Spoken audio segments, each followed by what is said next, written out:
Yes, good morning, Sakina. Quite correctly, they are here. They've been here since yesterday. They were here for the dry run. Tonight being that big evening in terms of them seeing what exactly is it that they were called for, the top achievers. But I think first things first, breakfast, which is going to happen in a few minutes now with the minister. I think they'll just be engaging with her, those congratulations. But the big event definitely tonight. But before that, there are events that surround that particular speech that will happen this evening. We will be hearing, we'll be getting that technical report from the DG, and he'll just be telling us, the dynamics around, the examination, what happened, and what it looked like. But I think also quite important, I suppose it will give some sort of reflection on the interventions that they've had as a department. You would remember that there were some provinces where there were improvements, others it became quite topical about the performances there. So I think from that report we'll be able to get that, but also just I suppose the state of how those examinations ran, or last year's matric examinations for the class of 2022. But definitely our top achievers, I haven't seen them as yet, but I know that they are in the building, getting ready to have that breakfast with the minister and get that speech. But let me bring in the DG for Department of Basic Education, Mr. Mweli, Mathanzima, and just speak to him about what exactly is it, are they happy? Let's just start with the actual question of the day. DG, thank you so much for talking to us. Are you happy? Let's just get into it. Are you happy with what you're seeing? I know you can't necessarily tell me exactly before the minister speaks, but are you okay with what has happened in the examinations last year? Well, maybe we need to start by saying that the past 3 years have been extremely difficult to the entire humanity in the globe, but for us even more difficult for this class because it experienced COVID in grade 10 and then in grade 11 and partly in grade 12. But I'm extremely humbled by the sacrifice that parents, teachers, broader civil society officials have made throughout the system, the leadership in all institutions, whether it's HEIs who have been supporting us, our partners as NGOs, the private sector, they've really helped to insulate these three classes. And the difficulty, or rather what compounded our difficulty, was that the numbers increased of learners who enrolled in 2020, 2021. The numbers were even bigger this year. But I'm extremely humbled with the support that this class has received.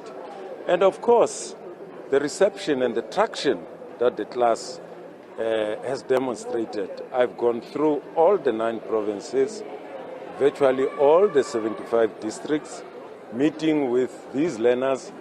They've told me that if we think that we have seen the best in the class of 2020 and 2021, the best is yet to come.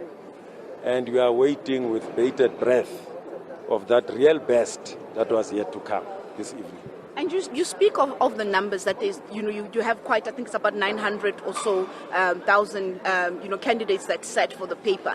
Are you seeing, the fruits of the work that you've put in the repeater program, that second chance program? Are we seeing that perhaps also, bearing fruit?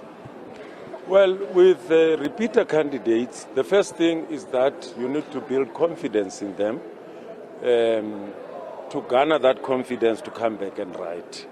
And the fact that we've seen numbers increasing from 2020, 2021, you'll see even numbers increasing this year of learners who came to write 1 or 2 subjects. Although the performance might not be, as good as the performance of the full-time candidates, but the fact that they've got that confidence to come and write, it says a lot about the support that they are getting. But with full-time candidates, you'll see from the technical report, the absenteeism rate is the lowest. Last year we said last year's one was the lowest. This year has even been brought lower, which means that confidence is also building up in your full-time candidates who come to write, and we'll look at the number of those who are able to meet the requirements of the National Senior Certificate. And there was obviously when we did that Umalusi briefing, about it, the question, those problematic questions that they were referred to, as well as the issue of cribbing and cheating. As a department, are we quite happy with the credibility of what we're going to get here in terms of those statistics? Whatever the pass rate may be this year. Well, high stakes and large scale exams all over the world. You will have such incidents. But if you go back and check our records, the numbers are going down. We would like to bring them to zero. But unfortunately, it hasn't happened as yet. But if Umalusi says they are satisfied and they've approved the results, who are we, to think otherwise? Because they oversee and they quality assure the work that we do. From our work, we've presented to them, they were satisfied with the reports that we presented to them, and how we dealt with all irregularities. And there are two types of irregularities. There are administrative irregularities, which you would find in any exam, small or big, high stake or maybe low stake exams. There will be administrative irregularities. And there are behavioral irregularities, which relate to crypt notes, group copying, and all of those. We really trying to do our best to bring them down. The good thing about this, the administration of the 2022 exams, is that you've seen no paper leaks at all, except for the unfortunate incident that happened in Mpumalanga, where teachers decided, after getting the question paper, collecting the question paper in the right way, and populate answers for learners when learners were still in the exam. And that we are dealing with as well. And the report of Umalusi was very clear. 26 schools that are involved are blocked, which is procedural. Even if we don't pick you up now, we pick you up later. The law is very clear. We are going to withdraw the qualification like any other institution. And that will be done by Umalusi.